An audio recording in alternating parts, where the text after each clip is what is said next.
8. The Communist Manifesto. In the meantime, the manuscript of what was afterwards to be known as the Communist Manifesto had been sent off to London. There had been plenty of preparatory work immediately after the First Congress, which had left the discussion of the program to the Second Congress.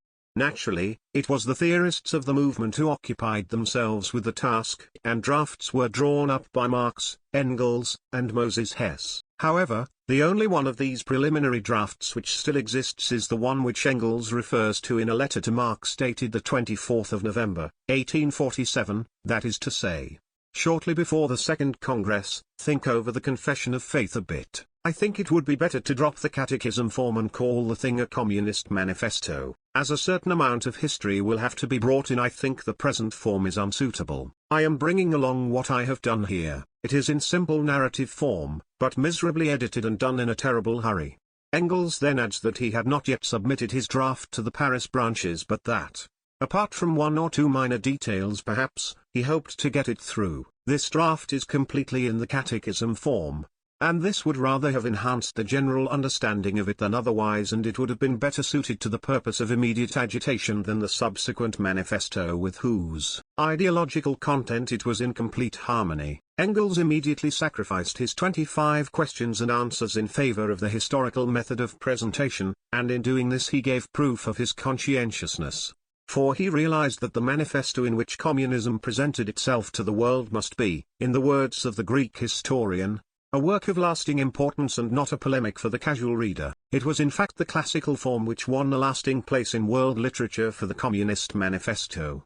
Although this statement is not intended as the least concession to the owlish fellows who are so anxious to prove by tearing out some passage from its context that its authors have plagiarized Carlyle or Gibbon or Sismondi or someone or other, that is sheer nonsense, and in fact the manifesto is as independent and original as any writing ever was. However, it contained no idea which Marx and Engels had not already dealt with in their previous writings. It was therefore not a revelation, but a presentation of the world outlook of its authors in a mirror whose glass could not have been clearer nor its frame smaller. As far as the style permits us to judge, it would appear that Marx had the greater hand in shaping its final form, but, as his own draft shows, Engels was not behind Marx in his understanding of the problems at issue, and he ranks side by side with Marx as the author of it. 2/3 of a century have passed since the manifesto was first published, and the 6 or 7 decades which have unrolled have been full of tremendous economic and political changes which have not left it untouched. In certain respects historical development has proceeded differently, and above all it has proceeded less quickly than the authors of the manifesto anticipated. The farther their glance penetrated into the future, the nearer it appeared to be. This much may be said: without this shadow there could have been no light. It was a psychological phenomenon which Lessing had already noticed in those human beings who cast accurate glances into the future. That for which nature requires thousands of years, must ripen in the moment of their existence. Marx and Engels were certainly not thousands of years out, but they were in error to the tune of decades. When they drew up the Communist Manifesto, they regarded capitalism as having reached a level which it has hardly reached in our own day. In his draft Engels says it even more clearly than the final form of the manifesto, when he declares that in all civilized countries almost all branches of production are conducted in factories, and that handicraft and manufacture have been squeezed out by large-scale industry in almost all branches of production. The comparatively sketchy beginnings of the working-class parties recorded in the manifesto are in peculiar contrast to this. Even the most important working-class movement of the day, Chartism, was strongly influenced by petty bourgeois elements, not to speak of the Socialist Democratic Party of France, the radicals in Switzerland, and those Polish revolutionaries who regarded the emancipation of the peasants as the preliminary condition for national freedom were no more than shadows on the wall. Later on, the authors of the manifesto themselves pointed out how narrow had been the field occupied by the proletarian movement of that day, and in particular they stressed the absence of Russia and of the United States. It was the period when Russia represented the last great reserve of European reaction, and when emigration to the United States absorbed the surplus forces of the European proletariat. Both countries provided Europe with raw materials, and both served at the same time as markets for the industrial production of Europe. Both therefore were in the one way or the other bulwarks of the European social order. How much had the situation changed a generation later? And how much has it changed in our own day? Is it really a refutation of the manifesto when we admit that the highly revolutionary role which it ascribed to the capitalist mode of production has taken longer to make itself felt than the authors of the manifesto thought? The magnificent and powerful description of the class struggle between the bourgeoisie and the proletariat contained in its first section remains fundamentally unchanged today. Although the course of the class struggle is dealt with somewhat too summarily, today one cannot generalize in quite the same fashion and declare that the modern worker, as distinct from the members of former oppressed classes who, at least, were sure of conditions in which they could continue their slavish existence, falls deeper and deeper below the conditions of his own class instead of raising himself with the progress of industry. It is true that the capitalist mode of production has definitely this general tendency, but nevertheless broad sections of the working class have succeeded in securing for themselves on the basis of capitalist society an existence which raises them even above the level of existence of some petty bourgeois strata. Naturally, one must take care not to fall into the error of the bourgeois critics of the manifesto who conclude from this that the theory of increasing misery allegedly put forward in it was wrong. This theory, the contention that the capitalist mode of production impoverishes the masses wherever it prevails, was put forward long before the Communist Manifesto was published.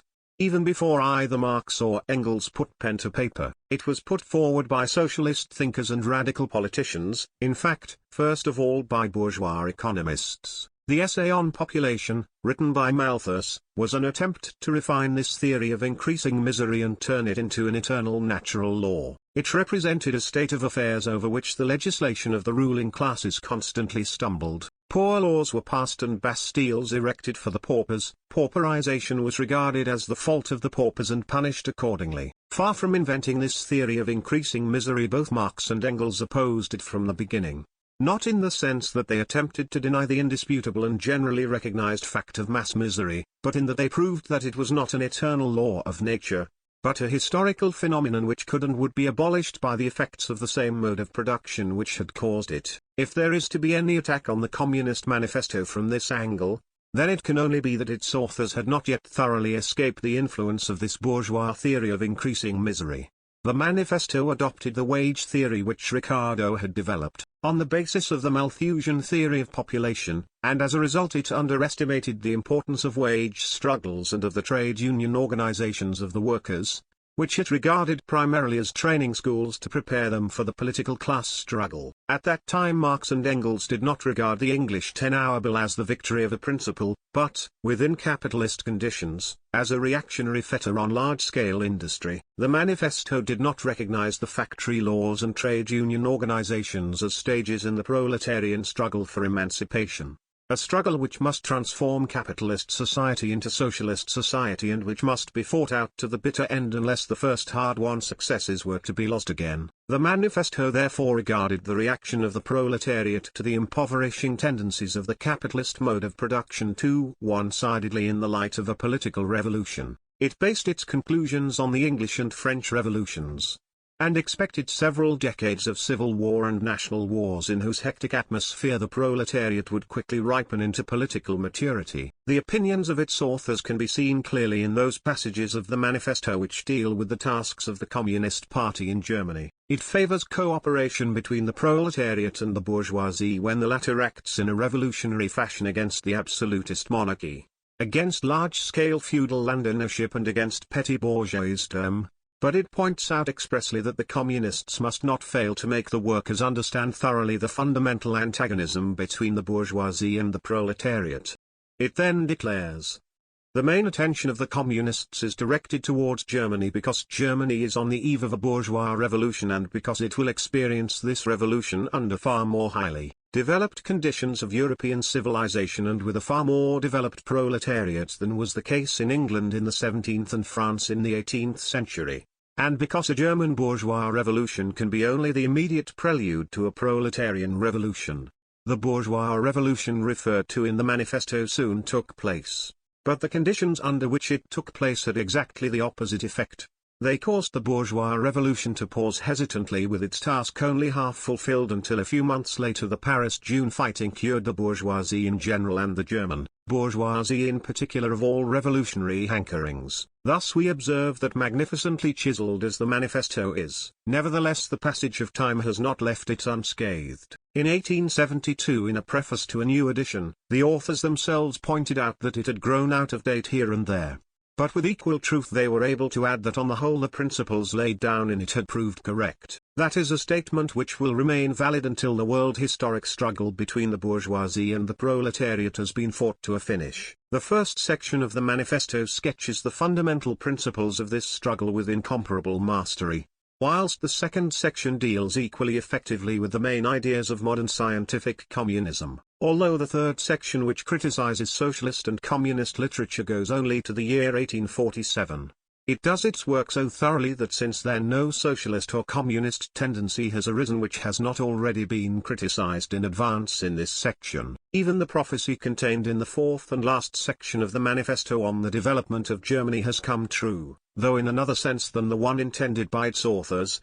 The German Revolution, stunted in the bud, has become no more than the prelude to the powerful development of the proletarian class struggle. Irrefutable in its fundamental truths and instructive even in its errors, the Communist Manifesto has become a historic document of worldwide significance, and the battle cry with which it closes still re-echoes throughout history: workers of the world unite.